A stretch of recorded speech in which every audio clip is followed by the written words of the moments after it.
In this video, I'm going to share with you the first 10 steps I would take if I was starting my Amazon seller account over again from scratch in 2025. Welcome to FBA Unfiltered. My name is Taylor, and we are documenting step by step how we're launching this new product on Amazon FBA. And I wanted to share with you guys some of the fundamentals behind selling on Amazon. So let's break down the first 10 steps of starting your Amazon seller journey. All right, step one, finding your product. I do my product research with Helium 10. I'm not affiliated with them. I just recommend their product. I think it's great. But you could also use something like Jungle Scout if you prefer. But in either case, I would not recommend launching a product in today's market without such software.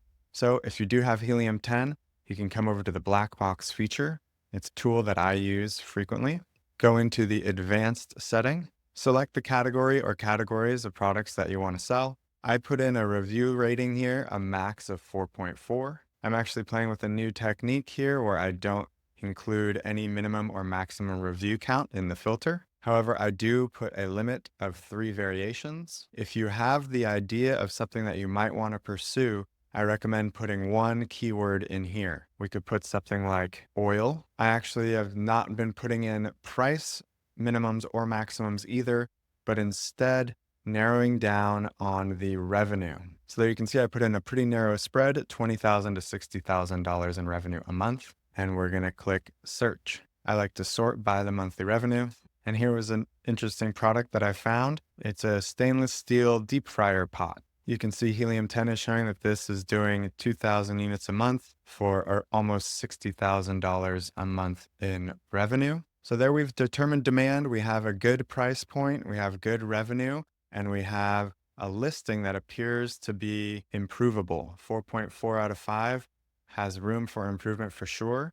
So what I do next is I go to Analyze Reviews. I filter the reviews to only show me the 2, 3, and 4-star reviews. Then I export this table and I copy paste all of these reviews into ChatGPT. So here I am on ChatGPT and I've asked it to tell me, why do people buy this product? What do they like most about it? What do they like least about it? 3 ways it could be improved, and to create a customer avatar. And then I pasted in all of those reviews. And here's what ChatGPT says. Particularly, what are 3 ways the product could be improved? Well, we have improved the handle design, adding silicone grips or better heat insulation to the handle and lid to make it safer and easier to use. So that seems like a great improvement that we could provide to this product. Definitely seems doable. And it even seems like it might stand out visually from the other listings available. So that seems like a great product. Let's go over and find a manufacturer. So step 2 is to find your manufacturer. So we'd come here to Alibaba and we would just type in that same keyword phrase, stainless steel deep frying pot. And here we see a couple different versions.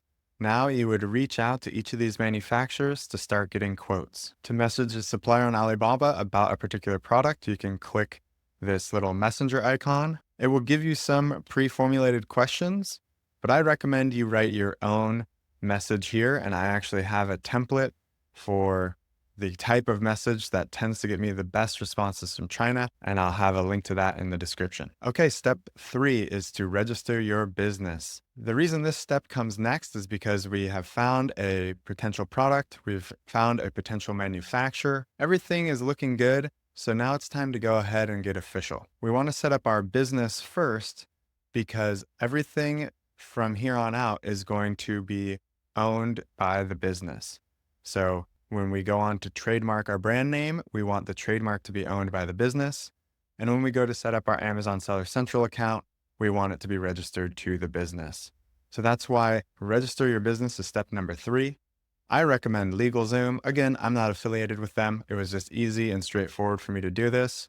And I registered a limited liability company. You can see they have various options here. I think they're quite affordable given the service. You could even do a free version that you still have to pay the state filing fees, but you have to pay those whether you file by yourself or with LegalZoom's help. I recommend doing the pro version because this will give you an EIN. And the EIN is very handy later on in the business's life. When you're registering a business, you don't have to have a fancy or creative name because your brand name can be registered as a DBA or fictitious business name under your LLC. So I would recommend just creating whatever LLC you want. It could be the initials of your name. It could be something like Essential Imports, LLC. It could be whatever generic name you'd like, as long as it's not taken.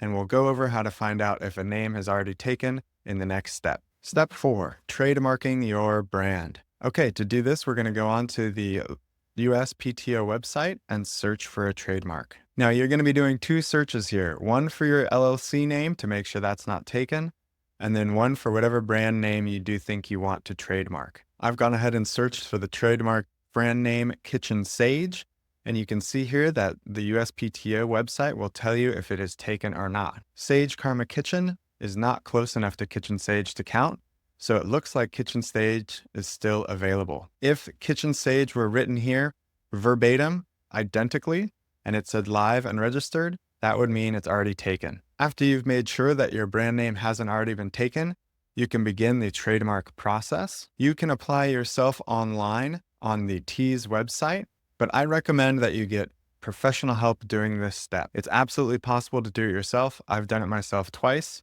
However, one time I did make a mistake and I had to hire a professional to fix it, and I found out that his services were definitely worth the money. So if you would like to hire somebody to do this for you, you could do what I did, which is go to Fiverr and find a patent or trademark attorney. And here we have my friend, Mr. Neil Engfield. Again, no affiliation. He doesn't know I'm making this video. He's just the gentleman that's helped me out twice now with patent and trademark issues. So I do recommend his service. Okay, step 5 is setting up your Amazon Seller Central account. So you'd come to sell.amazon.com, and you can click sign up here.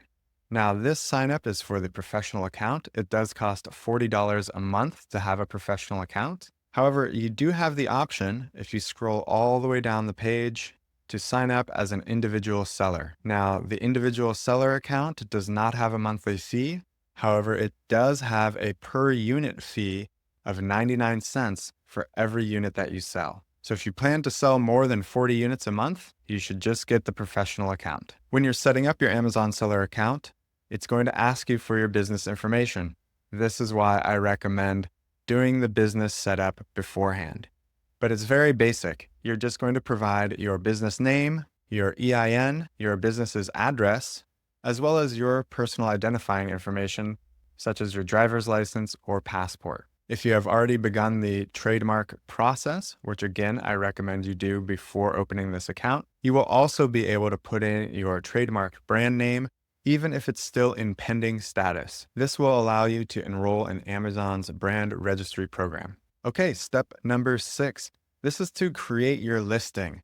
Now, this sounds a little bit more daunting than it really is. When you have your Amazon seller account set up, you'll go to Manage All Inventory. From this page, you can click Add a Product. Then all you'll do is start a blank form. You'll put in your item name and the type of product it is, and you'll walk through the steps of generating this listing. Now, don't get overwhelmed. We're just starting to create the listing so that we can get Amazon's unique barcode for the product. You don't have to completely set up the listing in order to get this barcode, but it is useful to have the barcode before you create your product's packaging. So that's the next step. Step number 7 is to create your label and packaging design. We can come back to ChatGPT and we can ask ChatGPT to start creating a logo design as well as packaging design concepts for us. Then what I recommend you do is go back to Fiverr or Upwork, whatever freelance website you like to work with, and you would just simply search for a package design.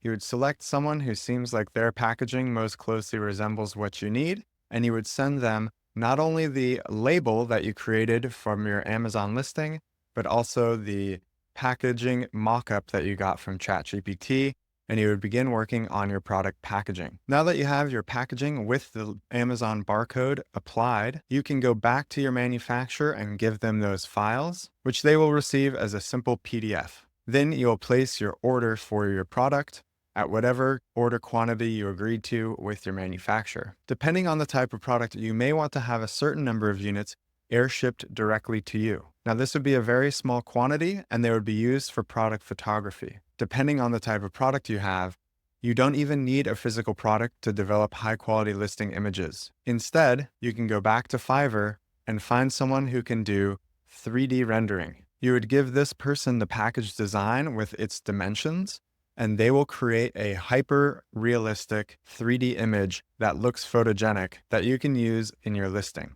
The reason we start the order first is because the order will have a lead time. So we can do all of these next steps while your order is actually being manufactured and shipped. In addition to having your product images, whether you need to send units to a product photographer or whether you work with a 3D renderer, you will also need to craft your title and your bullet points. Crafting your title and bullet points will be a function of your most popular keywords. So to find your most popular keywords, you would take your top competitors' products ASIN, and you would once again go back to Helium 10 or whatever tool you're using, and you would use the Cerebro function. Put their ASIN in and click Get Keywords. This will populate the list of the most popular keywords that customers are searching for, who then go on to buy this product. So you would take the most popular keywords from here and be sure to include them in your product's title and bullet points so that Amazon ranks your listing high for these particular searches. Another thing you're going to want to create when you're creating your listing is Amazon A+ content. Once again, you can find freelancers who specialize in creating this type of content on Fiverr or Upwork. Okay, this brings us to step number 10, our last step in this video, and that's getting your first 10 customer reviews. Now, this is important because you don't want to run any ads until your product has reviews. To get your first few reviews, you have a few options. One option is to enroll in Amazon's Vine program. This is a program that you can join in order to have Amazon's quote-unquote professional reviewers receive free units of your product and leave a review in return. There are various tiers. You can apply to receive 2 reviews for free, or there are several paid tiers where you could receive 10 to 30 reviews. Now, just be advised that the people who receive your product are not obligated to leave a review, and sometimes they won't. Also know that on top of the enrollment fee for joining the program, you will also be spending money having Amazon ship those products to the reviewer. There is also no guarantee that these reviewers leave you a 5-star review. So before you enroll in this program, make sure you have a high quality product. Another way to get reviews is to have a launch group. Now, you want to be careful because Amazon does not allow reviews from friends or family. If anyone has been on your Wi-Fi that you use to connect on your Seller Central account, they may be flagged as a friend or family member, and it could potentially get your listing deactivated. Instead, think back to the creation of your product and the entire process you went through.